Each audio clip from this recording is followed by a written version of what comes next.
আমাদের আজকের গল্পটি সম্পূর্ণরূপে প্রাপ্তবয়স্কদের জন্য। গল্পটি এর আগেও একবার সম্প্রচারিত হয়েছে আমাদের চ্যানেল থেকে, কিন্তু বিশেষ কিছু যান্ত্রিক গোলযোগের কারণে গল্পটির সম্প্রচারণ আমরা দীর্ঘস্থায়ী করতে পারিনি। তাই আবার নতুন করে আমরা সেই গল্পটি আপনাদের সামনে তুলে ধরছি। সংকেত অডিও স্টোরিজে আজ আপনারা শুনবেন চন্দ্ররূপ ব্যানার্জির লেখা অন্ধকারের সেই রাত। আজকে গল্প পাঠে এবং গল্পের সূত্রধার আমি অরূপ।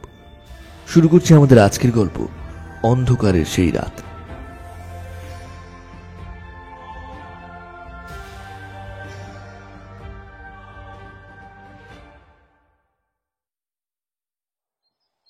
সদ্য গ্রাজুয়েশন শেষ করে মাস্টার্সের জন্য বর্ধমানের এই নামী ইউনিভার্সিটিতে ভর্তি হয়েছে মেঘা। রেজাল্ট ভালো থাকায় এখানে সিট পেতে কোনো সমস্যা হয়নি তার। ছোটবেলায় বাবা মা এক পথ দুর্ঘটনায় মারা যাওয়ার পর ঠাকুরদা ঠাকুমার কাছেই সে মানুষ। তারাই তার কাছে মা বাবার সমান। ইউনিভার্সিটিতে আজ প্রথম দিন, তাই বাড়ি থেকে একটু তাড়াতাড়ি বেরিয়েছিল সে। গ্রামের সরু আলপথ দিয়ে হেঁটে যাচ্ছিল মেঘা। সবুজ ধান খেতে মোড়া দুপাশ। কৃষকেরা এক মনে কাজ করে চলেছে। মাঝে মধ্যে বয়ে আসা গরম বাতাস ধানের ডগাগুলো নাড়িয়ে দিয়ে যায়। কানে ভেসে আসে পাখিদের গান। সূর্যের প্রচন্ড তাপ চামড়া পুড়িয়ে দিয়ে যাচ্ছে যেন। নবগ্রাম থেকে ইউনিভার্সিটি প্রায় 30 কিলোমিটারের রাস্তা।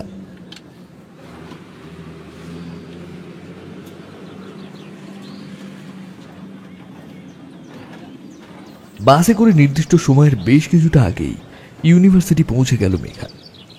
ইউনিভার্সিটির বড় ঝাঁ চকচকে বিল্ডিংটার সামনে এসে দাঁড়িয়ে মনটা এক লহমায় ভালো হয়ে গেল তার।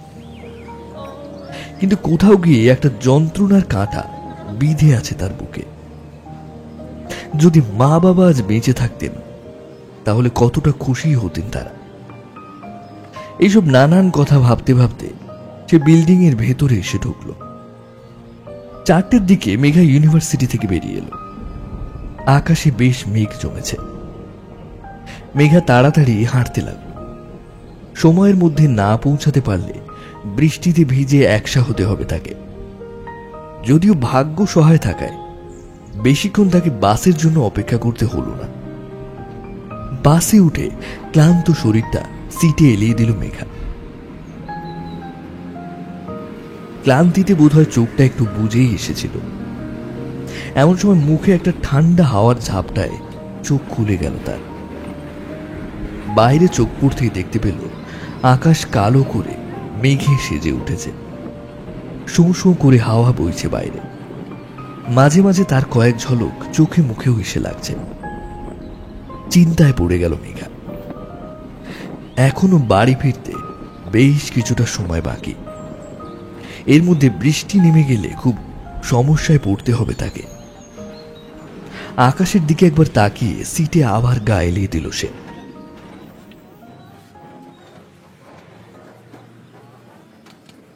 বাসটা যখন তাকে গ্রামের একটু আগেই নামিয়ে দিয়ে দূরে মিলিয়ে গেল, ততক্ষণে ফোঁটা ফোঁটা বৃষ্টি পড়তে আরম্ভ করে দিয়েছে।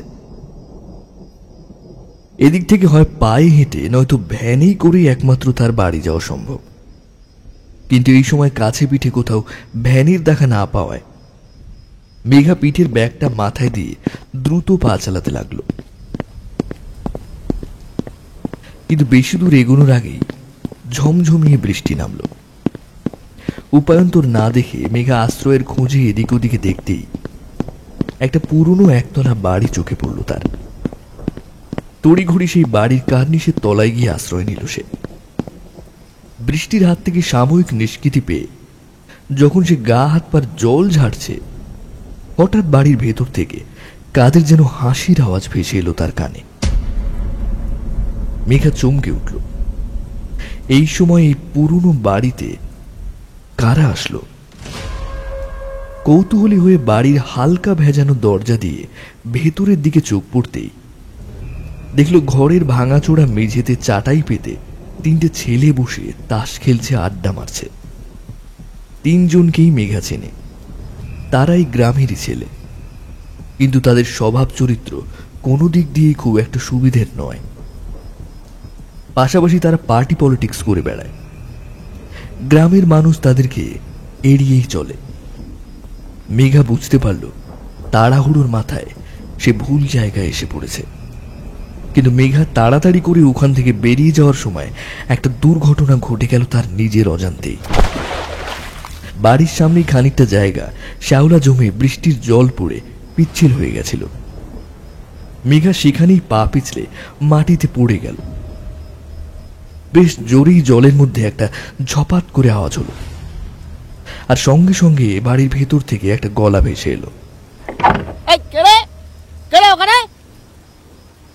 মেঘা নিজেকে সামলে উঠতে উঠতেই একটা লম্বা করে ছেলে দরজা খুলে বাইরে এসে দাঁড়ালো। এদিকে ওদিকে তাকাতেই সে মেঘাকে দেখতে পেল।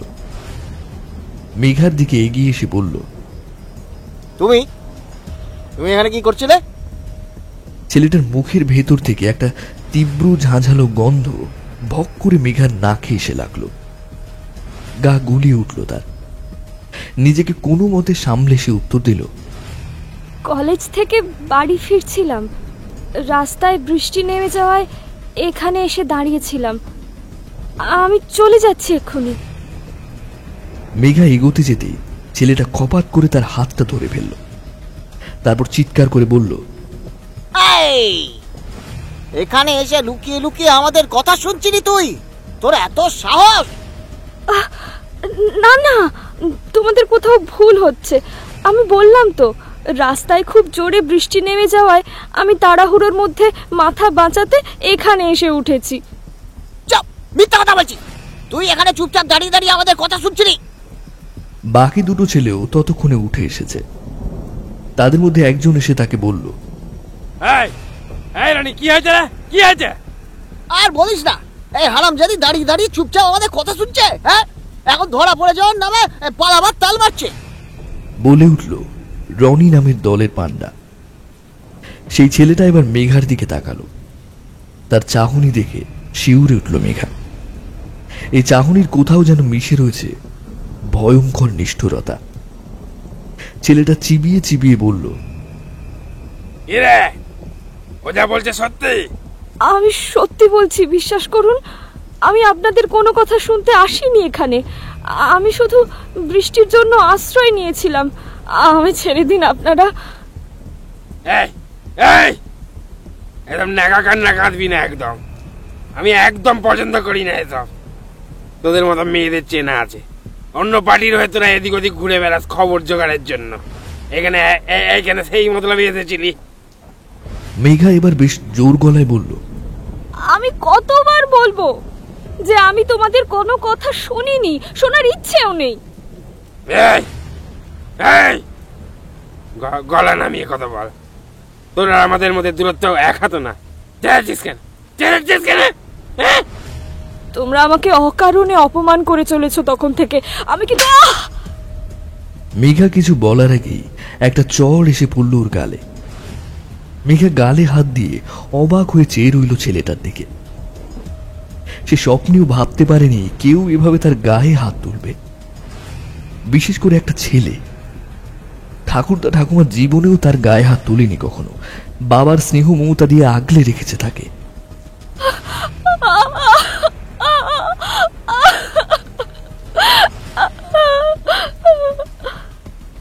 অপমান লজ্জায় হাউ হাউ করে কাঁদতে লাগলো সে। কিন্তু পালাবার উপায় নেই। তার একটা হাত শক্ত করে চেপে ধরে আছে রনি নামের ছেলেটা। এবার তিনজন নিজেদের চোখে চোখে কি যেন একটা ইশারা করল। তারপর একটা ছেলে মেঘাকে বলল, তবে একটা শর্ত আমরা ছাড়তে পারি। কি শর্ত? মেঘা জল ভরা চোখে তার দিকে তাকালো। আমাদের সঙ্গে একটু ভেতরে চল না, আর বেশিক্ষণ বুঝতে হবে না। তাও তোকে ছেড়ে দেবো আমরা। কেন কেন আমি তোমাদের সঙ্গে ভেতরে যাব কেন? কি দরকার তোমাদের? বেশি কথা বলিস তুই, বড্ড বেশি কথা বলিস। বেশি কথা বললে কিন্তু আমরা রাগের মাথায় কি করে ফেলবো আমরা কিন্তু নিজেই জানি না, বলে দিচ্ছি। কিন্তু বলছি, কিন্তু আমাদের কথা শোন, চুপচাপ আমাদের কথা শোন। রাগে গড় গড় করতে করতে কথাগুলো বলল রনি। তারা এক প্রকার মেঘাকে জোর করেই বাড়ির ভেতরে ছোট ঘরটায় নিয়ে গিয়ে বসালো। সমস্ত ঘর কেমন যেন সোঁদা সোঁদা গন্ধে ভর্তি। তাদের বসার জায়গায় বেশ কয়েকটা কাঁচের লম্বা বোতল আর গ্লাস রাখা আছে। মেঘাকে সামনে বসিয়ে একটা ছেলে বলল, না একটু গান গেয়ে শোনা দেখি। আমি তো গান জানি না। ও সব বিষয়ে তো নানা কিছু না, স্যার চুপচাপ গান গাইতে বলা হয়েছে, গান গাবে, হ্যাঁ, নাহলে কিন্তু খুব চাপ হয়ে যাবে। না না, গাইছি, আমি গাইছি।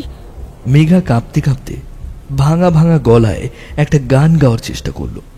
তার সমস্ত চেপে রাখা কান্না যেন সেই গানের মাধ্যমে বেরিয়ে আসার চেষ্টা করছে। কিন্তু মেঘা জানে প্রতিপক্ষের কাছে নিজের দুর্বলতা প্রকাশ করতে নেই, তাই নিজের কান্না চেপেই সে গাইতে লাগলো।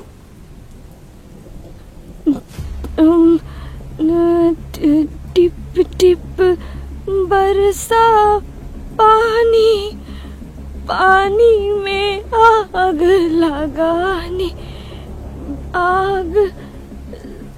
কিছুক্ষণ পর হঠাৎ একজন বলল, না মজা আসছে না। এই রানী, তুই বরং ওকে বাংলা খাওয়া, দেখ দেখ যদি একটু গান সুরটা ফিরে আস ঠিকঠাক।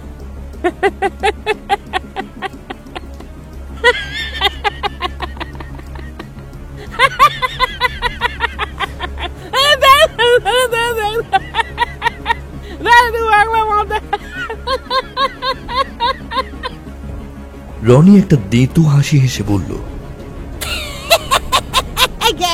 একদম ঠিক বলেছিস বিট্টু, ঠিক বলেছিস।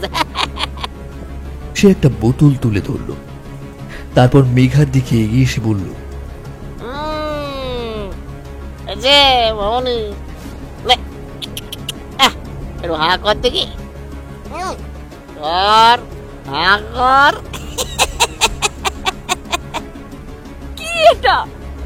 প্রবল আতঙ্কিত স্বরে প্রশ্ন করল মেঘা। আরে এটা একটা ওষুধ, ওষুধ, ওষুধ। যেই পেটে পড়বে না দেখবি তো সব ভয় টয় সব উবে যাবে, আর উবে গিয়ে হেভি গান গাইতে ইচ্ছে করবে। গান গাইবি না? না না, আমি এসব খাবো না, আমি কিছুতেই খাবো না। তুই খাবি না, তোর ঘর খাবে, হারাম জাদি। রনি মেঘার গালে সজোরে একটা চড় মেরে জোর করে বোতলের মধ্যে থেকে অনেকটা তরল তার মুখে ঢেলে দিল। একটা ঝাঁঝালো তেতু তরল মেঘার মুখ দিয়ে তার সারা শরীরে যেতেই গাটা কেমন গুলিয়ে উঠল, মাথা ঝিমঝিম করে উঠল তার। তার মাঝে সে দেখতে পেল অন্য দুজনে উঠে এসে দাঁড়িয়েছে ততক্ষণে। তারা লোলুপ দৃষ্টিতে তাকিয়ে রয়েছে মেঘার দিকে। তারা হঠাৎ দুজন দুদিক থেকে এসে মেঘার দুটো হাত চেপে ধরল। মেঘা প্রতিবাদ করার চেষ্টা করলো বটে, কিন্তু তার শরীরে যেন তখন আর নিজের বশে নেই।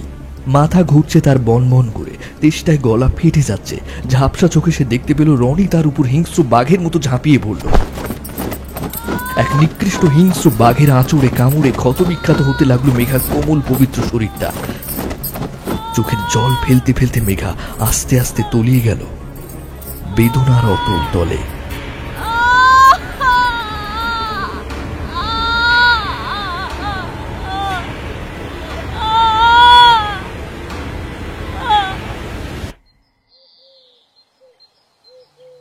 তিন দিন পর সরকারি হাসপাতালের মেন গেট দিয়ে আস্তে আস্তে বেরিয়ে আসছে মেঘা, সঙ্গে তার ঠাকুরদাদা। মেঘার মুখ আষাঢ়ের মেঘের মতো কালো। সেদিনে সেই বিকেলের ঘটনাটা জীবনের চেনা স্রোত থেকে এক লহমায় তাকে ছিটকে ফেলে দিয়েছে। তার ঠাকুরদাদা জ্যোতিপ্রিয়কেও যেন বার্ধক্য আরো বেশি করে গ্রাস করে নিয়েছে এই কদিনে। তিনিও যে স্বপ্নেও ভাবেননি তার আদরের নাতনির জীবনে এমন দুর্দিন নেমে আসবে। সমাজের কথা তিনি ভাবেন না, কিন্তু তার বাপমা মরা নাতনিটা, সে তো কোনো দোষ করেনি, তবুও তাকে কেন সমাজের কিছু নিকৃষ্ট জীবেদের জন্য সমাজেরই কিছু তথাকথিত শিক্ষিত মানুষের কাছে কৈফিয়ত দিতে হবে তাকে? হায় রে অদৃষ্ট! বৃদ্ধের ঘোলাটে চোখ ভিজে উঠল। এখান থেকে সোজা ফাঁড়িতে যাওয়ার কথা। সেই মতো ঠাকুরদাদা আর নাতনি একটা ভ্যানে চেপে বসল। বেশ কিছুক্ষণ পর ভ্যানটা তাদের ফাঁড়ির গেটের সামনে নামিয়ে দিল। মেঘা ঠাকুরদাদার সঙ্গে আস্তে আস্তে এগিয়ে গেল ভেতরের দিকে। সামনেই একটা কনস্টেবল টুলে বসে ঢুলছিল। তাদের দেখে সে লাফ মেরে উঠে দাঁড়িয়ে জিজ্ঞেস করল, কি চাই? মেঘার ঠাকুরদা বড়বাবুর সঙ্গে দেখা করার কথা বলতেই সে তাদেরকে বসতে বলে ভেতরে চলে গেল। তারপর কিছুক্ষণের মধ্যে ফিরে এসে বলল, বড়বাবু তাদের তলব করেছেন। বৃদ্ধ এক বুক আশা নিয়ে মেঘাকে সঙ্গে নিয়ে বড়বাবুর ঘরের দিকে রওনা দিলেন। কাঠের পাল্লা দুটো ঠেলে ঢুকতেই তিনি দেখতে পেলেন একটা কাঠের চৌকো টেবিলের ওপাশে চেয়ারে বসে আছে খাঁকি পোশাক পরিহিত এক মাঝবয়সী ভদ্রলোক।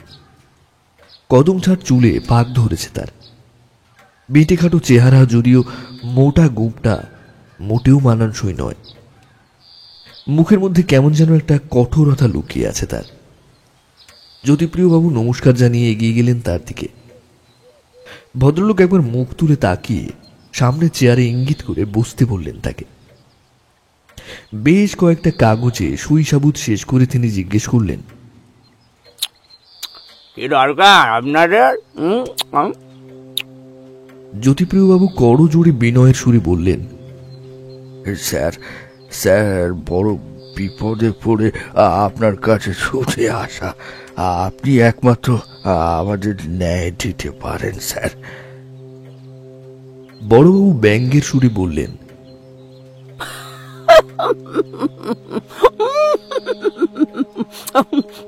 আমি আমি আবার কি ন্যায় দেব? আমি কি বিচারক নাকি?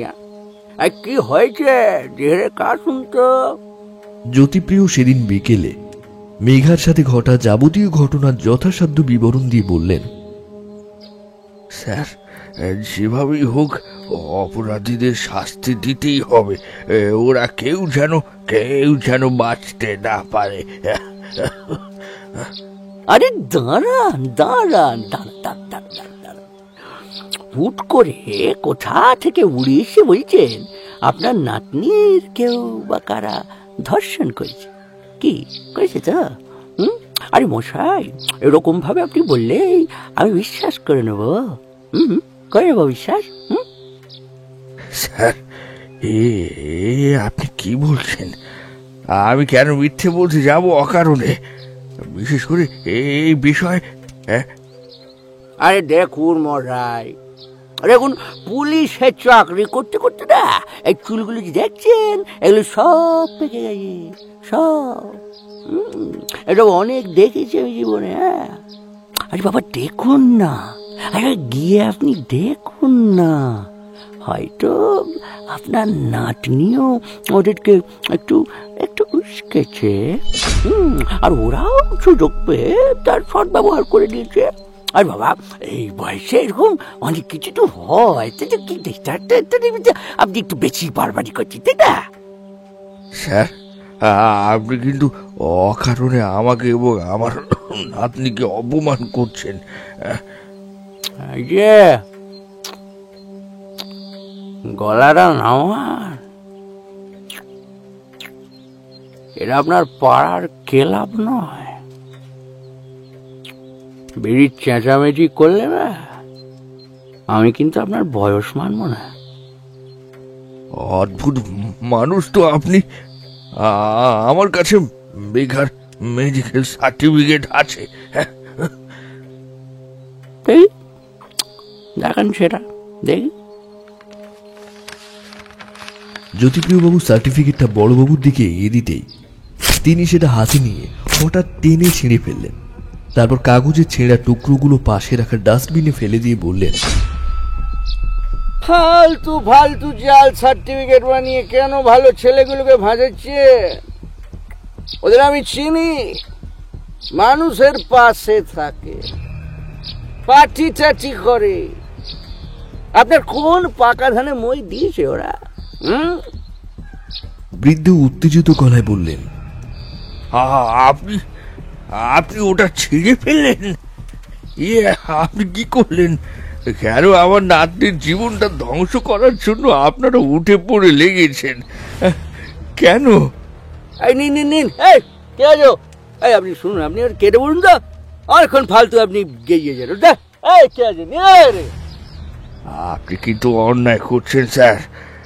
আর যাদের সঙ্গে মিলেই জঘন্য খেলায় মেতেছেন তারা কিন্তু এক একজন দর্শক। এই আপনি বেরোবেন? বেরোবেন আপনি, নাকি ঘাট ধাক্কা দিয়ে বের করে দেবো? আর একটাও যদি বেফালতু কথা বললেন না তো সোজা গারদে ভরে দেবো। ধমকে উঠলেন বড়বাবু।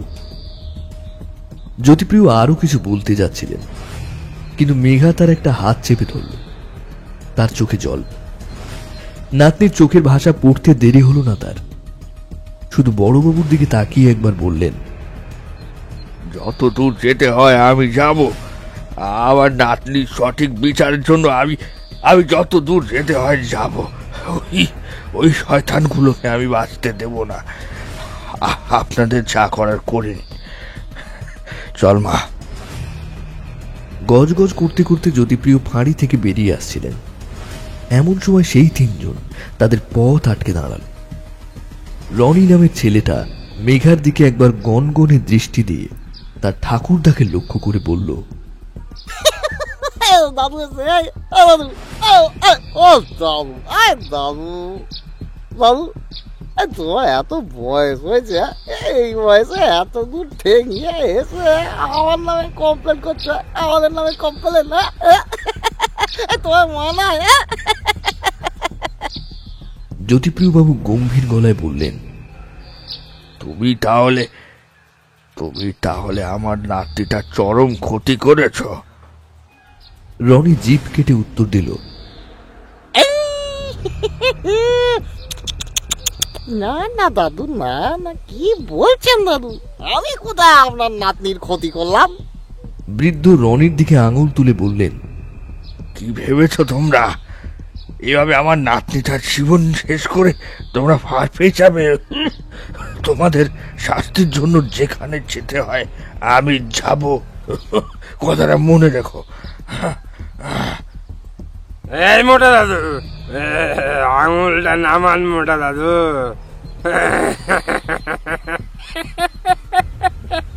নামান আঙুলটা নামান, নাহলে কিন্তু আমরা আঙুলটা ভেঙে দিতেও জানি। হিসিস করে বলল একটা ছেলে। বিট্টু, বিট্টু, বিট্টু, চেপে যা, চেপে যা দাদু, দাদু। আপনি যার কাছে যেতে চান তার কাছে যান। বিট্টু, উনি যার কাছে যেতে চাইছেন তার কাছে যেতে দেন না। আপনি যান দাদু, আমি যান। বয়সে একটু হাঁটাহাঁটি না করলে তো খাবার হজম হবে না।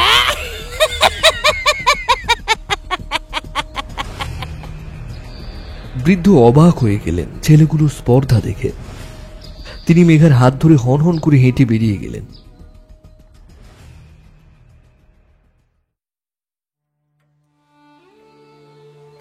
বাড়ি ফিরতেই ঠাকুমা তাদের হতাশ মুখ দেখেই বুঝলেন কাজের কাজ কিছুই হয়নি। থানা থেকে ফিরে মেঘা নিজের ঘরে চুপ করে বসে বসে কাঁদছিল। বুকে জড়িয়ে ধরেছিল বাবা মার ছবিটাকে। তার বন্ধু জোসেফ বার কয়েক তাকে ফোন করলেও ফোনটা রিসিভ করেন। এই মুহূর্তে কারোর সঙ্গেই কথা বলতে তার ইচ্ছা হচ্ছে না। তার সত্যি জানা ছিল না সমাজটা এতটা পচে গেছে। মনে মনে ঠিক করল এই মুখ সে আর কাউকে দেখাবে না, এমনকি ইউনিভার্সিটির রাস্তাটাও সে আর মাড়াবে না। তাতে যদি এখানেই তার পড়াশোনার ইতি হয় তবে হোক। কিন্তু তার নিজের এবং সবচেয়ে বড় কথা, আজ ঠাকুরদার অপমানের পর আর ওই জন্তুগুলোর মুখ দেখতে চায় না সে। কাঁদতে কাঁদতে কখন যেন ঘুমিয়ে পড়েছিল মেঘা। বাজ পড়ার মতো শব্দে ঘুম ভাঙল তার। জানলা দিয়ে বাইরে তাকিয়ে দেখল বেশ জোরে জোরেই বৃষ্টি পড়ছে। মাঝে মাঝে আলোর ঝলকানি চোখ ধাঁধিয়ে দিয়ে যাচ্ছে। কানে ভেসে আসছে মেঘের তীব্র গর্জন। কিছুক্ষণ নীরবে ঝরতে থাকা বাড়িধারার দিকে চেয়ে সে আস্তে আস্তে ছাদে উঠে এলো। ছাদের এক কোণে তাদের চিলেকোঠার ঘরটা অন্ধকারে ভূতের মতো দাঁড়িয়ে আছে। কি মনে হতে চিলেকোঠার ছোট্ট বাল্বটা জ্বালিয়ে মেঘা দরজাটা খুলে ঘরে ঢুকে পড়ল। ছোট থেকে সে কয়েকবারের বেশি এই ঘরে আসেনি। ছোট্ট ঘরটা জুড়ে বিভিন্ন ভাঙাচোরা জিনিস ধাঁই হয়ে আছে। এদিকে ওদিকে তাকালে লোহার দুটো ট্রাঙ্ক চোখে পড়ল তার। ছোট থেকে এখনো অবধি এগুলোর কোনোটাই সে খুলে দেখেনি। সত্যি বলতে ঠাকুমা বারবার মানা করত এই ট্রাঙ্কগুলো ধরতে, তাই বরাবরই বাধ্য হয়ে থাকা মেঘা এগুলোর ধারে কাছেও যায়নি কখনো। আজ কি মনে হতে এগিয়ে গেল একটা জরাজীর্ণ ট্রাঙ্কের দিকে। ট্রাঙ্কটা দেখলেই বোঝা যায় সেটার বয়সের গাছ পাথর নেই। ট্রাঙ্কের উপরে পুরো ধুলোর আস্তরণ জমে আছে। মেঘা ওড়না দিয়ে একটু ঝাড়তেই ঘরের অল্প আলোয় দেখতে পেল ট্রাঙ্কটায় তালা দেওয়া, কিন্তু সে তালাতেও মরচে পড়ে গেছে বহুকাল। একটু জোরে উপরের ডালাটা ধরে টানতে তালাটা ভেঙে ক্যাঁচ শব্দে ডালাটা খুলে গেল। একটা দম বন্ধ করা বাতাস যেন সেটার ভেতর থেকে বেরিয়ে সারা ঘরে ছড়িয়ে পড়ল। এতদিন বন্ধ থাকায় ভেতরটা বেশ পরিষ্কারই আছে ট্রাঙ্কটা। এটা সেটা হাতড়াতে হাতড়াতে হঠাৎ মেঘার হাতে মলিন হয়ে যাওয়া কালো কাপড়ের ছোট পুটলিটা উঠে এলো। পুটলির মুখটা বেশ শক্ত করে গিট দেওয়া, বেশ কসরত করে খুলতে হলো সেটা। পুটলিটা খুলতেই একটা ছোট ডায়েরি আর একটা সাদা পাথরের মূর্তি চোখে পড়ল তার। ঘরের আবছা আলোয় ভালো করে কিছু বোঝা যাচ্ছে না, তাই মেঘা পুটলিটা হাতে নিয়ে ট্রাঙ্কটা আবার বন্ধ করে তাড়াতাড়ি নিজের ঘরে চলে এলো। বাইরে তখনও অঝোরে বৃষ্টি পড়ছে। ঘরের দরজাটা বন্ধ করে মেঘা এবার ভালো করে জিনিস দুটো দেখতে লাগলো। মূর্তিটা সাইজে 1 লিটারের বোতলের মতো। মূর্তিটা একটা নারী, পিঠের দুপাশ থেকে দুটো ডানা বেরিয়ে আছে। নারী মূর্তির এক হাতে রয়েছে একটি লম্বা দণ্ড, সঙ্গে আবার এক বিকট দর্শন প্রাণীও রয়েছে। মেঘা কিছুতেই বুঝতে পারল না সেটা কোন দেবীর মূর্তি। সে মূর্তিটা একটু নাড়াচাড়া করে পাশে রেখে রংচোটা ডায়েরিটা খুলল। হলুদ হয়ে যাওয়া পাতায় স্পষ্ট হস্তাক্ষরে বাংলায় লেখা ডায়েরিটা। যদিও লেখক কয়েক পাতার বেশি লেখেননি, মেঘা পড়তে লাগলো সেটা। 23 আগস্ট 1925, রাত 10:25। আজ ডেভিড এক অদ্ভুত মূর্তি আমাকে উপহার দিল। সে সম্প্রতি ইউরোপ ভ্রমণে গেছিল। সেখানের এক কিউরিও শপ থেকে আমার জন্য এই মূর্তিটা কিনে এনেছে সে। অদ্ভুত দর্শন এই মূর্তিটা নাকি লিলিথের।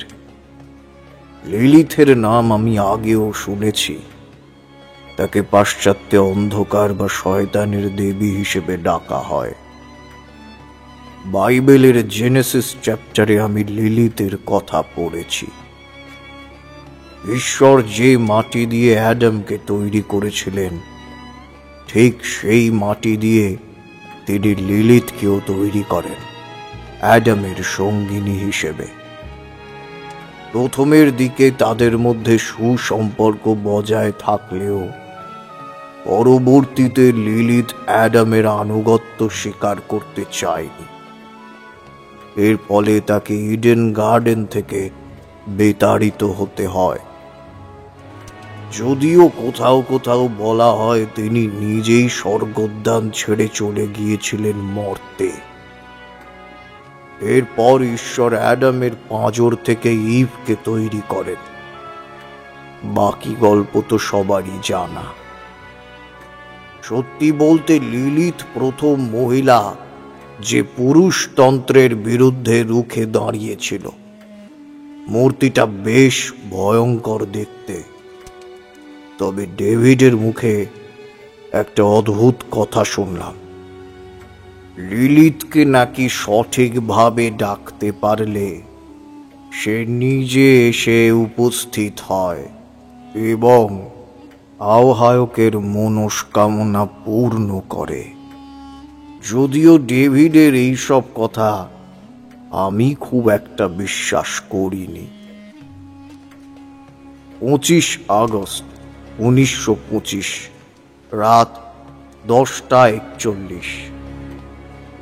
ইদানিং ব্যবসায় মন্দা দেখা দিয়েছে, রোজগার সেভাবে কিছুই হচ্ছে না। ডেভিড এসেছিল আজ। ও নাকি কোন পাদ্রীর কাছ থেকে জানতে পেরেছে বাড়িতে লিলিথের মূর্তি রাখা নাকি অশুভ, তাই সে আমাকে সাবধান করতে এসেছিল। আমি যদিও তাকে বলেছি উপহার হিসেবে পাওয়া কোনো জিনিস আমি ফেলতে পারবো না। লিলিথের মূর্তিটা আমি ড্রয়িং রুমে সাজিয়ে রেখেছি। মাঝে মাঝে সেটার দিকে অবাক দৃষ্টিতে তাকিয়ে থাকি। মনে হয় সেটার ভিতর থেকে কেউ যেন আমাকে টানছে। 26 আগস্ট 1925 রাত 11:03। আজ একটা জিনিস মনস্থির করলাম। আমার ব্যবসায় এই ভরাডুবি আটকাতে আমাকে লিলিথের শরণাপন্ন হতে হবে।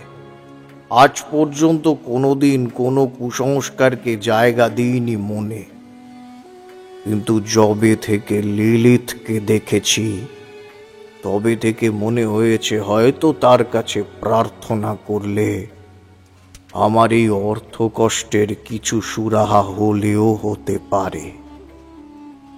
তাই আমি ঠিক করেছি লিলিথকে আমি আহ্বান করব। 29 আগস্ট 1925 রাত 2:20। একটু পর আমি লিলিথকে আহ্বানের কাজ শুরু করব। এই দুদিনে বেশ কিছু পুরনো বই ঘেঁটে তাকে ডাকার পদ্ধতি সম্পর্কে জেনে নিয়েছি। তার সম্পর্কে জেনেছি আরো কিছু তথ্য, সেগুলো মনটাকে বেশ অস্থির করে তুলেছে। কিন্তু তবুও তো তাকে ডাকতেই হবে। এই তীব্র অর্থকষ্ট থেকে মুক্তি পাওয়ার আর তো কোনো উপায় নেই। সময় এগিয়ে আসছে, আপাতত লেখা থামাচ্ছি। 1 সেপ্টেম্বর 1925 রাত 10:23। লিলিথের কাছে প্রার্থনার ফল যে এভাবে হাতে নাতে এত তাড়াতাড়ি পাবো স্বপ্নেও ভাবতে পারিনি। আমার মরা ব্যবসাটা যেন হঠাৎ করে বেঁচে উঠেছে। এতদিন যেগুলো কুসংস্কার হিসেবে মেনে এসেছি এখন সেগুলোর উপরই বিশ্বাস জন্মাচ্ছে আস্তে আস্তে। তবে ইদানিং রাতের বেশ কিছুটা সময় ওই মূর্তির সঙ্গেই কেটে যায় আমার। এক অদ্ভুত টান অনুভব করি লিলিথের মূর্তি থেকে। ঘন্টার পর ঘন্টা ওর সামনে বসে থাকলেও যেন উঠতে ইচ্ছে করে না। না, রাত বাড়ছে,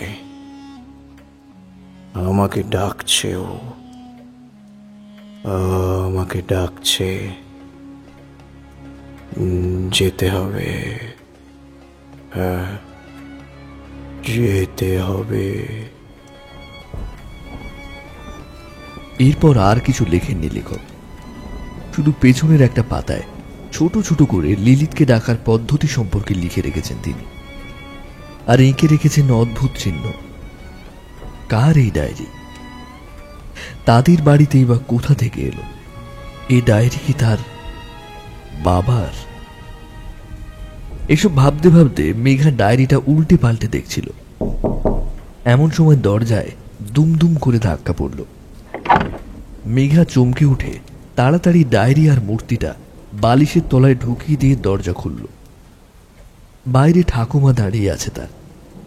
তিনি অবাক গলায় বললেন, কে রে, দরজা বন্ধ করে কি করছিলি তুই?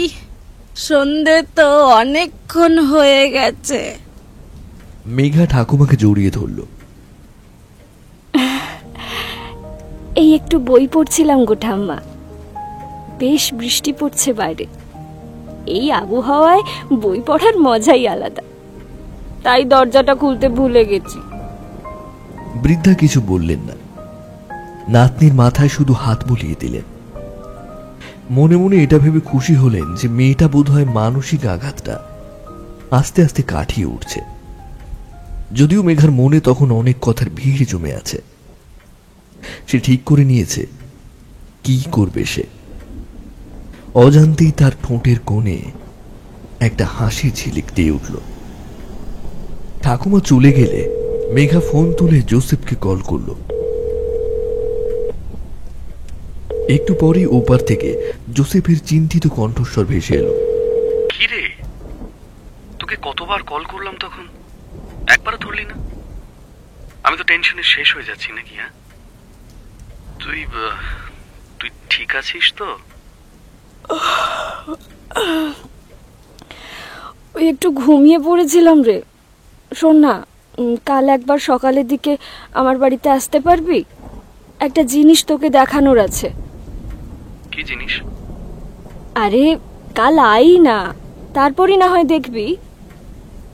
আচ্ছা বেশ, কাল সকালে তোর বাড়ি যাচ্ছি আমি, তখনই কথা হবে। আচ্ছা, চলে আসিস তাড়াতাড়ি। এখন রাখছি, বাই। ঠিক আছে, বাই। ফোনটা কেটে দিয়ে মেঘা বিছানায় গা এলিয়ে দিল। কাল জোসেফকে আজকের এই ঘটনাটার কথা সবটাই খুলে বলবে সে। দেখা যাক জোসেফ কি বলে। সেই রাতে মেঘা এক অদ্ভুত স্বপ্ন দেখল। সন্ধ্যার সেই নারী মূর্তি যেন জেগে উঠেছে, কিন্তু কি অপূর্ব সুন্দরী সে, যেন সত্যিই স্বর্গ থেকে কোনো অপ্সরা নেমে এসেছে। এতটাও সুন্দর কারোর রূপ হতে পারে মেঘার জানা ছিল না। কিন্তু ও কি, লিলিথের চেহারাটা কেমন যেন বদলে যাচ্ছে, চোখগুলো কেমন যেন কালো হয়ে যাচ্ছে, তার পিঠ থেকে বেরিয়ে আসছে দুটো বিভৎস ডানা। একটা অদ্ভুত প্রাণী কোথা থেকে উড়ে এসে তার পায়ের কাছে বসলো। লিলিথের চোখ দিয়ে যেন আগুন ঠিকরে বেরোচ্ছে। সে আস্তে আস্তে এগিয়ে যায় মেঘার দিকে। ধর্মর করে ঘুম ভেঙে উঠে বসলো মেঘা। ঘামে তার বালিশ ভিজে গেছে। টেবিলে রাখা জলের বোতল থেকে ঢক ঢক করে অনেকটা জল খেয়ে নিল সে। মোবাইলে সময় দেখল রাত 3টে পেরিয়ে গেছে অনেকক্ষণ। কিছুক্ষণ চুপ করে বসে থেকে স্বপ্নটার মানে করার চেষ্টা করল, কিন্তু সব যেন তালগোল পাকিয়ে গেছে তার। কিছুক্ষণ পর আবার শুয়ে পড়ল সে, যদিও রাতে আর ভালো করে ঘুম হলো না তার। এপাশ ওপাশ করেই কেটে গেছে বাকি রাত। পরদিন সকাল সকাল জোসেফ চলে এলো মেঘার বাড়ি। মেঘা তাকে নিজের ঘরে নিয়ে এসে দরজাটা লাগিয়ে দিল। তারপর কালকের সব ঘটনা খুলে বলল তাকে।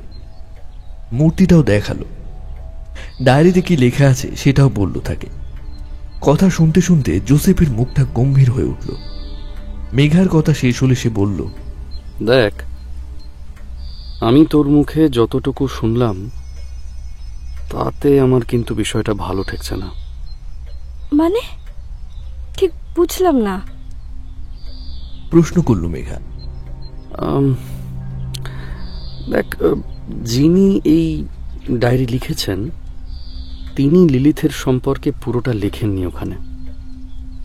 আমি তোকে বলছি, শোন, আমাদের বাইবেলে যা লেখা আছে লিলিথের সম্পর্কে তা তুই ঠিকই বলেছিস, কিন্তু বুক অফ ইসাইয়ায় আমি পড়েছি লিলিথের কথা। সেখান থেকে জেনেছি কতটা ভয়ঙ্কর এই লিলিথ। মূর্তির পায়ের কাছে যে প্রাণীটা দেখছিস তার নাম আঞ্জু। দানবদের জননী বা অন্ধকারের রানী হিসেবে পরিচিত লিলিথ। বলা হয়ে থাকে তার সন্তানরা সাকিউবাস এবং ইনকিউবাস নামে পরিচিত। সাকিউবাসরা নারী এবং ইনকিউবাসরা পুরুষদের নিজের রূপের মায়ায় ভুলিয়ে প্রাণ পর্যন্ত কেড়ে নিতে পারে। ব্যাবিলনের তালমুদ গ্রন্থ থেকে শুরু করে সুমেরীয় গিলগামেশ গ্রন্থে লিলিথের নাম আছে। কিন্তু তুই এত সব কি করে জানলি? ঠাকুমার মুখে শুনেছি ছোটবেলায়, পরে যদিও আমি নিজে পড়েছি লিলিথের কথা বিভিন্ন জায়গায়। এটা ঠিক, লিলিথের কাছে কিছু চাইলে সে সেটা পূরণ করে, কিন্তু তার পরিবর্তে তারও একটা ভয়ঙ্কর চাহিদা থাকে। কি রকম চাহিদা? যে তাকে আহ্বান করে তার আত্মাকে সে নিজের সঙ্গে নিয়ে যায়, এবং নিয়ে যায় পাতালে, নিজের দাস বানিয়ে রাখে থাকে। ধুস, ওসব কিচ্ছু না। আসলে আমি ঠিক করেছি লিলিথকে ডেকে দেখব। মানেটা কি? কি বলছিস তুই? ঠিকই বলছি রে, আমিও আমার মনস্কামনা জানাতে চাই লিলিথকে। শোন শোন শোন, তোর যদি কোনো কিছু চাওয়ার থাকে তাহলে ঈশ্বরের কাছে চা। ঈশ্বর থাকতে শয়তানের কাছে কেন চাইবি তুই? এতদিন তো ঈশ্বরকেই বিশ্বাস করে এসেছি, কিন্তু তার পরিবর্তে কি পেলাম? ছোটবেলায় বাবা মা ছেড়ে চলে গেল। ইউনিভার্সিটিতে কত স্বপ্ন নিয়ে ভর্তি হয়েছিলাম, আর প্রথম দিনই আমার সঙ্গে ওরকম একটা ঘটনা ঘটে গেল। একবার শয়তানের দ্বারস্থ হয়েই দেখি না কি হয়। জোসেফ উঠে দাঁড়িয়ে একবার মেঘার দিকে তাকাল, তারপর গলার ক্রুশটা চেপে ধরে শুধু বলল, যিশু তোকে শুভ বুদ্ধি দান করুন। মেঘা কিছুক্ষণ চুপ করে বসে থেকে হাতে আবার ডায়েরিটা তুলে নিল। সে জানে তাকে কি করতে হবে।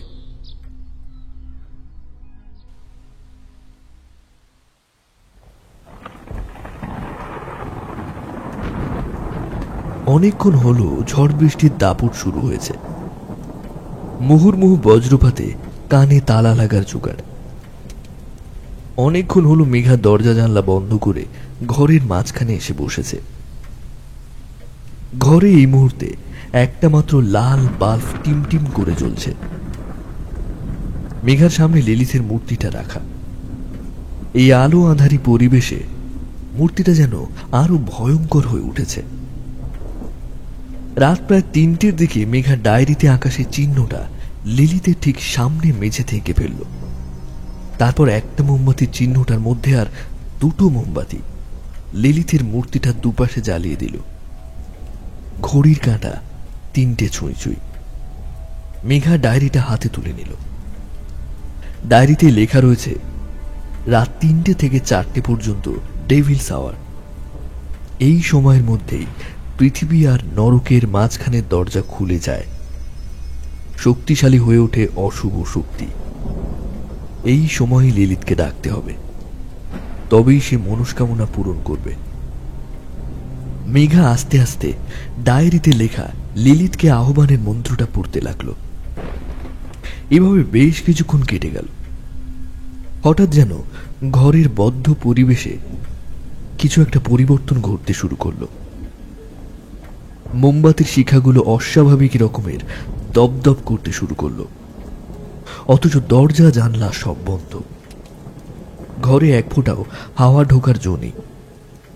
মেঘার চোখে পড়েছে এই অস্বাভাবিক বিষয়টা, কিন্তু সে নির্বিকারভাবে স্পষ্ট স্বরে পাঠ করে যেতে লাগলো ডায়েরির লেখাগুলো। বাইরে বৃষ্টির জোর আরো বেড়েছে। হঠাৎ এক দমকা বাতাসে বদ্ধ জানলার পাল্লা দুটো সজোরে খুলে গিয়ে একদলা ভেজা বাতাস ঘরের মধ্যে ঢুকে পড়ল। ঝোড়ো হাওয়ার ধাক্কায় ৩টি মোমবাতি দপদপ করে নিভে গেল। এখন শুধু ঘরের লাল বাল্বটাই টিমটিম করে জ্বলছে। সেই আচ্ছা আলোয় মেঘা স্পষ্ট দেখতে পেল জানলা দিয়ে এবার একটা কালো ধোঁয়ার কুণ্ডলী ঘরে প্রবেশ করল। তারপর সেটা চকিতে মূর্তিটার গায়ে মিলিয়ে গেল, যেন মূর্তিটার মধ্যে প্রবেশ করলো সেটা। এতক্ষণ প্রাণহীনভাবে দাঁড়িয়ে থাকা মূর্তিটার মধ্যেও যেন প্রাণের স্পন্দন লক্ষ্য করল মেঘা। মূর্তির সাদা চোখ দুটো এখন আর সাদা নেই, বরং তা কুচকুচে কালো হয়ে উঠেছে। মেঘার মুখে একটা মৃদু হাসি খেলে গেল। কাজ হয়েছে। তবে সে এসেছে তাহলে তার আহ্বানে। দুটো হাত আকাশে তুলে মাথা ঝুঁকিয়ে মূর্তিটাকে লক্ষ্য করে অভিবাদন জানালো মেঘা। তারপর কাগজের টুকরোটায় লেখা 3টে নাম মূর্তিটার পায়ের তলায় রেখে দিল। চোখ বন্ধ করে সেই 3টে ছেলের মুখগুলো কল্পনা করতে লাগলো সে। হাত জোড় করে সে মনে মনে তাদের প্রত্যেকের শাস্তির দাবি জানালো লিলিথের কাছে। শিকারের খোঁজ পেয়ে ততক্ষণে লিলিথের কালো হিংস্র দুটো চোখ জল জল করে উঠল। কাছে কোথাও প্রচন্ড জোরে বাজ পড়ল। সেই আলোয় মেঘা স্পষ্ট দেখতে পেল একটা কালো ধোঁয়া আস্তে আস্তে জানলা দিয়ে বাইরে বেরিয়ে গেল। লিলিথের চোখ ততক্ষণে স্বাভাবিক হয়ে গেছে, কিন্তু তার স্বাভাবিক সাদা চোখেও যেন ধিক ধিক করছে আগুন। মাঝরাতে হঠাৎ রনির ঘুমটা ভেঙে গেল। মোবাইলে সে টাইম দেখল 4টে বাজতে এখনো কিছু দেরি আছে। সারা ঘর জুড়ে এক অদ্ভুত মোহময়ী সুগন্ধ ছড়িয়ে রয়েছে, অথচ বৃষ্টির জন্য জানলা তো বন্ধই রেখেছে সে। জানলার দিকে তাকাতেই সে অবাক হয়ে গেল। জানলার পাল্লা দুটো হাট করে খোলা, অথচ তার স্পষ্ট মনে আছে শোয়ার আগে সে সব জানলাগুলো ভালো করে বন্ধ করে দিয়েই শুয়েছিল। কিন্তু জানলাটা খুলল কিভাবে? তবে সে কি ভালো করে আটকায়নি তখন? প্রশ্নটা রনির মনে ঘুরপাক খেতে লাগলো। বিছানা থেকে উঠে জানলা বন্ধ করে আবার শুতে যেতেই বুকটা ছ্যাঁত করে উঠল।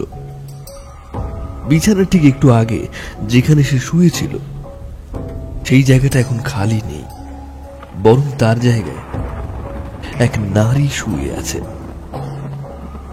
এই সময় সুগন্ধটা যেন আরো তীব্র হয়ে উঠল। রনি কাঁপা কাঁপা হাতে সুইচ বোর্ডের লাইটের সুইচটা টিপল, কিন্তু আলো জ্বলল না। সে মনের সব সাহস একত্রিত করে সেই ছায়া মূর্তির দিকে প্রশ্ন করল, কে কে ওখানে কে? কিন্তু পাল্টা কোনো উত্তর এলো না। হঠাৎ প্রচন্ড হাওয়ায় দড়াম করে জানলার পাল্লা দুটো আবার খুলে গেল। রনি এবার বেশ ভয় পেল। একটু আগেই সে নিজের হাতে শক্ত করে জানলাটা লাগিয়ে এসেছে, সেটা কোনোভাবেই এখন খুলে যাওয়া সম্ভব নয়। সেই জানলা থেকে চোখ সরিয়ে আবার বিছানার দিকে তাকালো। সেই ছায়ামূর্তি এখনো সেখানেই মরার মতো শুয়ে আছে। এমন সময় হঠাৎ বাইরে বিদ্যুতের চমক উঠল। সেই আলোয় রনি স্পষ্ট দেখতে পেল বিছানায় শুয়ে আছে একটা কম বয়সী অপরূপ সুন্দরী মেয়ে। তার দিকে মেয়েটি অপলক দৃষ্টিতে চেয়ে আছে, কিন্তু মেয়েটার চোখটা যেন একটু বেশি কালো লাগছে তার। এর মাঝে সুগন্ধটা আরো তীব্র থেকে তীব্রতর হয়ে উঠল। হঠাৎ রনির মাথাটা কেমন যেন ঘুরে গেল। তার কানে কানে কেউ যেন ফিসফিস করে বলছে ওই বিছানার দিকে এগিয়ে যেতে। সে মন্ত্রমুগ্ধের মতো এগিয়ে চলল বিছানায় শুয়ে থাকা মেয়েটির দিকে। মেয়েটির কাছাকাছি যেতেই হঠাৎ মেয়েটি খিলখিল করে হেসে উঠল। সেই হাসি অতি সাহসীরও হৃৎপিণ্ডের গতি স্তব্ধ করে দেওয়ার পক্ষে যথেষ্ট। মেয়েটা দুহাত বাড়িয়ে দিল রনির দিকে। মোহময়ী এমন ডাক রনি কিছুতেই উপেক্ষা করতে পারল না। রনি তার হাতের নাগালের মধ্যে আসতেই সে রনির মাথাটা ধরে উল্টো দিকে ঘুরিয়ে দিল। রনির নিথর দেহটা কাটা কলা গাছের মতো পড়ে রইল মাটিতে। পরদিন দুপুরে হঠাৎ জোসেফের ফোন এলো মেঘার মোবাইলে। মেঘা তখন বিছানায় শুয়ে একটা বই পড়ছিল। ফোনটা রিসিভ করতেই ওপাশ থেকে জোসেফের উত্তেজিত কণ্ঠস্বর ভেসে এলো, খবরটা পেয়েছিস তুই? মেঘা একটু অবাক হয়ে জিজ্ঞেস করলো, কি খবর রে? আরে ওই রনি বলে ছেলেটা কাল রাতে মারা গেছে। মেঘার শির দ্বারা বেয়ে একটা হিমেল স্রোত নেমে গেল নিচে। কিভাবে মারা গেল? তা জানি না রে, তবে তবে শুনলাম মৃত্যুটা নাকি স্বাভাবিক নয়, খুন হয়েছে রনি। মাথাটা দেহ থেকে ছিঁড়ে নেওয়া হয়েছে। খুবই নৃশংসভাবে খুন করেছে খুনি। আর কিছু বলতে পারল না মেঘা। ফোনটা জোসেফ রেখে দিতেই সে ধপ করে বিছানায় বসে পড়ল। কারণ মৃত্যু চায়নি, সে চেয়েছিল শাস্তি। কিন্তু লিলিথের কাছে একমাত্র শাস্তি যে মৃত্যু, সে তা ভাবতেই পারেনি। একই সঙ্গে মেঘার মাথায় আরো একটা চিন্তা ঢুকল। সে গত রাতে রনির পাশাপাশি বিট্টু আর শুভরও নাম বলেছে। তাহলে কি তাদেরও এরকম পরিণতি হতে চলেছে? ভাবতেই শিউরে উঠল সে। কি করবি সে এখন? কিভাবে লিলিতকে আটকাবি ভয়ঙ্কর কাছ থেকে? অনেক ভেবেও কোনো কুলকিনারা পেল না সে। ডায়েরিটা আরেকবার হাতে নিল সে। তন্ন তন্ন করে খুঁজেও লিলিতকে ফেরানোর কোনো পথ খুঁজে পেল না মেঘা। ডায়েরিটা পাশে রেখে মাথায় হাত দিয়ে চুপ করে বিছানায় বসে রইল মেঘা। একবার ভাবলো জোসেফকে ফোন করে সব খুলে বলবে, কিন্তু পরমুহূর্তে মনে হলো যদি জোসেফ তাকে ভুল বোঝে, যদি সবাই জানতে পেরে যায় যে রনির মৃত্যুর পেছনে তারই হাত রয়েছে, মেঘা কি করবে কিছুই বুঝতে পারল না। সারাটা দিন সেভাবেই ঘর থেকে বেরোলো না সে। মাঝে একবার ঠাকুরমা খেতে ডাকতে এলেও সে জানিয়ে দিল তার শরীর ভালো নেই, তাই সে খাবে না আজ। রাত বাড়ার সঙ্গে সঙ্গে মেঘার মনের আতঙ্ক বাড়তে লাগলো। আজ রাতে আবার কেউ বলি হবে না তো লিলিতের? রাতটা কোনো মতে বলতে গেলে না ঘুমিয়েই কাটিয়ে দিল মেঘা। পরের দিন যদিও কোনো অনিষ্টের খবর পেল না, তবে লিলিত কি শুধু রনির প্রাণ নিয়ে থেমে গেছে, নাকি অন্য কোনো রহস্য লুকিয়ে আছে গভীরে? মেঘার মনে বিভিন্ন প্রশ্নের আনাগোনা চলছিল। মাঝে জোসেফের সঙ্গে একবার কথা হলো ফোনে। রনির বডি নিয়ে গেছে পুলিশ আউটপসি করার জন্য। এর বেশি সে কিছুই জানে না বলল। আজ রাতে খানিকটা নিশ্চিন্তে শুতে গেল মেঘা। খুব সম্ভবত লিলিত বিদায় নিয়েছে। রাত তখন গভীর। বাইরে একটা না ঝিঝি ডেকে চলেছে। নিজের ঘরে অঘরে ঘুমাচ্ছিল বিট্টু। হঠাৎ বুকের উপর একটা প্রচন্ড ভার চেপে বসাতে দম বন্ধ হয়ে এলো তার। চোখ খুলতেই দেখতে পেল তার বুকের উপর হাঁটু মুড়ে বসে আছে একটা কম বয়সী সুন্দরী মেয়ে। তার খোলা চুল বিট্টুর মুখের উপর এসে পড়েছে। বিট্টু প্রথমে হকচকিয়ে গেলেও তারপর অবাক হয়ে গেল। বদ্ধ ঘরে মেয়েটা হঠাৎ কোত্থেকে এলো? সে কথা বলার চেষ্টা করছিল, কিন্তু একটা শব্দও তার মুখ থেকে বেরোলো না। সারা শরীর যেন অবশ হয়ে গেছে, হাত পা কোনো কিছু যেন আর নিজের নিয়ন্ত্রণে নেই। এদিকে ক্রমশ দম বন্ধ হয়ে আসছে তার, কিন্তু তার থেকেও যেটা দেখে তার রক্তহীন হয়ে গেল সেটা হলো মেয়েটির চেহারা। মেয়েটির চেহারা আস্তে আস্তে বদলাতে শুরু করেছে। মেয়েটির শরীরের বিভিন্ন জায়গা থেকে মাংস গলে গলে পড়তে লাগলো। একটু আগে সুন্দর মুখের জায়গায় এখন রয়েছে এক বিভৎস হিংস্র মুখ। মেয়েটি হাঁ করতে তার মুখের ভেতরে সাজানো দাঁতগুলো এক নজরে দেখতে পেল বিট্টু। ভয়ে আতঙ্কে তার মুখ দিয়ে একটা অস্ফুট গোঙানির মতো আওয়াজ বেরিয়ে এলো। মেয়েটির মুখ আস্তে আস্তে নেমে এলো বিট্টুর গলার কাছে।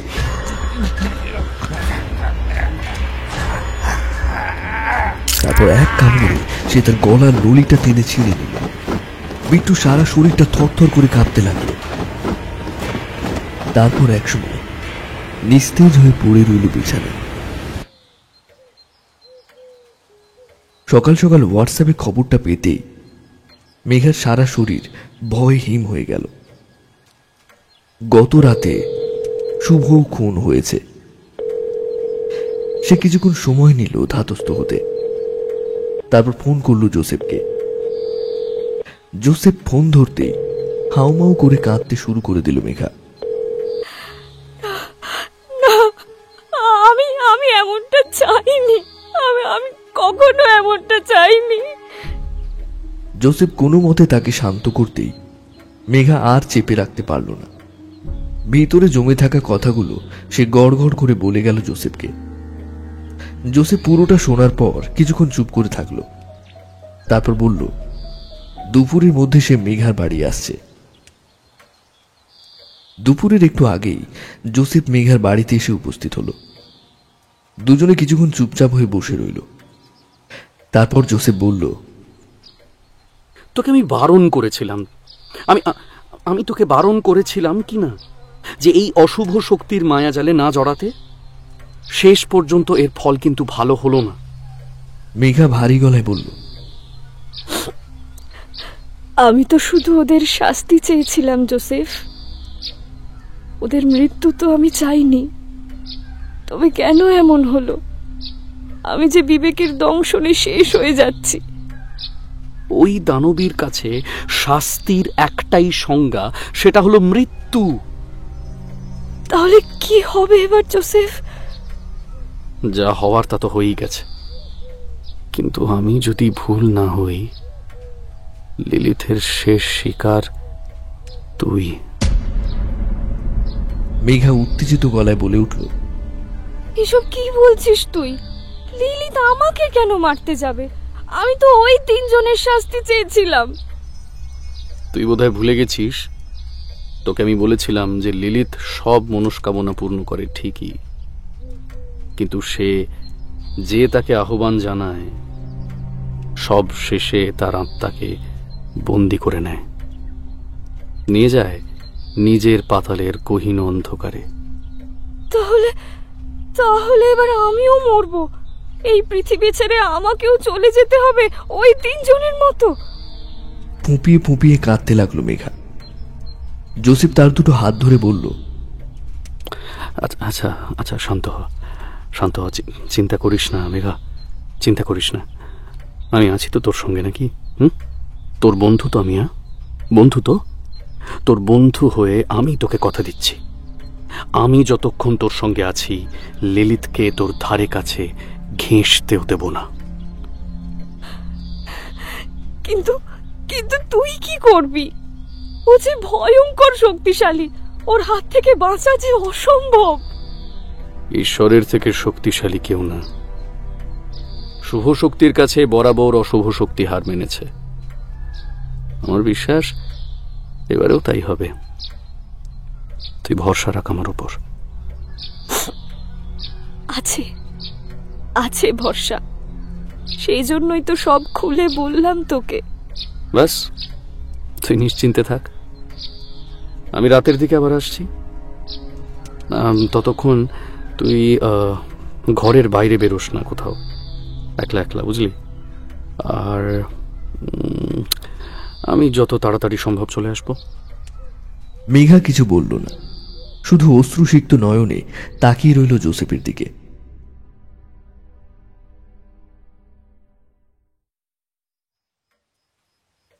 রাত তখন প্রায় 9টা। জোসেফ তখনও আসেনি। মেঘা অপেক্ষা করে করে কখন যেন ঘুমিয়ে পড়েছিল। একটা প্রচন্ড অস্বস্তিতে তার ঘুমটা ভেঙে গেল। ঘুম চোখে সে এদিক ওদিকে তাকালো, কিন্তু ঘুটঘুটে অন্ধকারে কিছুই চোখে পড়ল না। কিন্তু মেঘার পরিষ্কার মনে পড়ল ঘরের লাইটটা অনই করা ছিল। অফ হয়ে গেল কি করে? এক অদ্ভুত ক্লান্তিতে শরীর ভেঙে আসছিল তাই মেঘা পাশ ফিরে শুতে যাবে এমন সময় একটা খসখস শব্দ কানে এলো। কেউ যেন সারা ঘরময় হেঁটে বেড়াচ্ছে। কিছুক্ষণ আগের অস্বস্তিটা এবার তীব্র আকার ধারণ করলো। দরজার দিকে মেঘা একবার তাকালো, সেটা বন্ধ হয়ে আছে। তাহলে ঘরে কার পায়ের আওয়াজ পাচ্ছে সে? কে হেঁটে চলে বেড়াচ্ছে? কেমন একটা দম বন্ধ করা ভয় চেপে ধরলো তাকে। বিছানা থেকে নেমে ঘরের লাইটটা জ্বালাবে মেঘা, সেই শক্তিও যেন তার চলে গেছে। বিছানায় বসেই মোবাইলের ফ্ল্যাশ লাইটটা জ্বেলে ঘরের আনাচে কানাচে দেখতে লাগলো। আলোর ক্ষীণ রেখাটা অন্ধকার ঘরের যেখানে যেখানে পড়ছিল সেখানকার জমাট বাঁধা অন্ধকারগুলো যেন পালিয়ে পালিয়ে অন্য জায়গায় গা ঢাকা দিচ্ছে। হঠাৎ ঘরের একটা কোণে মেঘার মোবাইলের আলো আর দৃষ্টি দুটোই স্থির হয়ে গেল। তার মুখ ভয়ে ফ্যাকাশে হয়ে গেছে। নিজের চোখে বিশ্বাস করতে পারছে না সে। যা দেখছে তা কি সত্যি নাকি সবটাই তার ভ্রম। মোবাইলের ক্ষীণ আলো যেখানে গিয়ে পড়েছে সেই জায়গাটা জুড়ে একটা ভয়ঙ্কর রূপী নারী মূর্তি দাঁড়িয়ে আছে। বাদুড়ের মতো বড় বড় কালো ডানা সেই নারীর পিঠ থেকে বেরিয়ে এসে ঘরের সিলিং ছুঁয়েছে। চোখ দুটো অস্বাভাবিক রকমের কালো কুচকুচে, চুলগুলো সাপের ফোনার মতো পিল পিল করেছে। বাতাসে ভাসমান দেহটাকে একটা কালো ধোঁয়ার কুণ্ডলি যেন জড়িয়ে রেখেছে। প্রচন্ড ভয়ে চিৎকার করে উঠল মেঘা। এমন সময় হঠাৎ তার ঘরের দরজায় প্রচন্ড জোরে আঘাত করল কেউ। বাইরে থেকে কারোর গলা পাওয়া গেল, কিন্তু আতঙ্কে বিছানা ছেড়ে ওঠার শক্তিটুকু হারিয়েছে মেঘা। সে অসহায়ের মতো দরজার দিকে তাকিয়ে রইল। এবার বাইরের আগন্তুক আর বেশি দেরি না করে প্রচন্ড ধাক্কায় দরজা ভেঙে ঘরে প্রবেশ করল জোসেফ। মেঘার হাতে ধরে থাকা মোবাইলের আলোতে ততক্ষণে জোসেফ সেই ভয়ঙ্কর মূর্তিকে দেখে নিয়েছে। জোসেফের মুখ দিয়ে অস্ফুট একটা শব্দ বেরিয়ে এলো, লিলিত।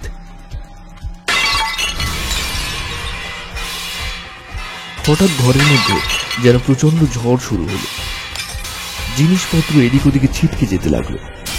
বন্ধ জানলার কাজগুলো ঝনঝন করে ভেঙে পড়ল। দূরে দাঁড়িয়ে থাকা দানবী এক রক্ত জল করা শব্দ করে এগিয়ে এলো মেঘার দিকে। চকিতে জোসেফের হাতে উঠে এলো তার গলার ক্রুশটা। সে স্পষ্ট উচ্চারণে প্রেয়ার শুরু করলো সেই দানবীর দিকে ক্রসটা বাড়িয়ে ধরে। Lord Jesus Christ, I place myself at the foot of your cross and ask you to cover me with your precious blood, which pours forth from your most sacred heart and your most holy wounds. Cleanse me, my Jesus, in the living water that flows from your heart. I ask you to surround me, Lord Jesus. I ask you to surround me. জোসেফের পাঠ করা প্রত্যেকটা শব্দের সঙ্গে সঙ্গে পাল্লা দিয়ে লিলিথের গর্জন বাড়তে লাগলো। তবে সে কিছুতেই এগোতে পারছে না মেঘার দিকে। কোনো এক অদৃশ্য শক্তি যেন তাকে বাধা দিচ্ছে এগোতে। এদিকে গলার জোর বাড়িয়ে তুলল Joseph. In the holy name of Jesus, I seal myself, my relatives, this room and all sources of supply in the precious blood of Jesus Christ. কিছুক্ষণের মধ্যেই দানবীর ভয়ঙ্কর দেহটা এবার থরথর করে কাঁপতে লাগলো। তীব্র হুঙ্কার ছেড়ে সে এক ঝটকায় পিছনে সরে গেল। জোসেফ প্রেয়ার করতে করতে বিছানার পাশে টেবিলে রাখা লিলিথের মূর্তিটার দিকে চোখের ইশারা করল মেঘাকে।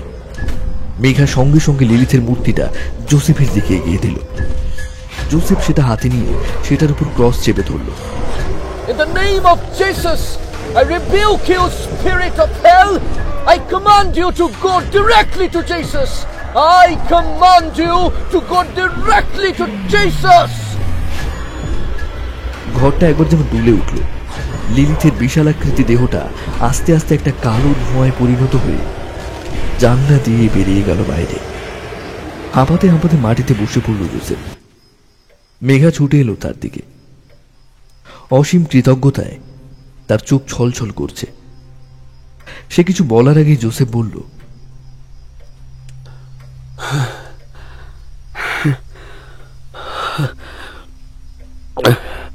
চল চল একটু একটু ছাদে যাই। চোখে মুখে একটু ঠান্ডা বাতাস লাগানো খুব দরকার। আমার আমার বড্ড দম বন্ধ লাগছে এই ঘরে। চল। ওরা দুজনেই আস্তে আস্তে ছাদে উঠে এলো। পরিষ্কার আকাশে রূপোর গোল থালার মতো পূর্ণিমার চাঁদ ঝলমল করছে। জোসেফ মেঘাকে ফিসফিস করে বলল, ঈশ্বর আমাদের সবাইকে আগলে রেখেছেন, তার উপর চিরটা কাল বিশ্বাস রাখবি আর ভরসা রাখবি নিজের উপর। মনে রাখবি, রাতের বিভীষিকাময় আঁধার কেটে যেমন সূর্যের আলো ফোটে, তেমনি অশুভর বেড়াজাল ছিঁড়ে সত্যের জয়োধ্বজা ওড়ায় শুভ। হ্যাঁ, শুভই। মেঘা জোসেফের কথাগুলো মন দিয়ে শুনে সামনের দিকে তাকালো। আর কয়েক ঘন্টা পরেই ভোর হবে। তার জীবনে আসবে একটা নতুন দিন, নতুনভাবে বাঁচতে হবে তাকে। পাখিদের কলকাকলিতে মুখর হয়ে উঠবে প্রকৃতি। দিবাকর আস্তে আস্তে জেগে উঠবে অন্ধকার পৃথিবীর বুকে। সেই নরম আলোয় ধুয়ে মুছে সাফ করে নেবে নিজের মনের সমস্ত কুশলতা।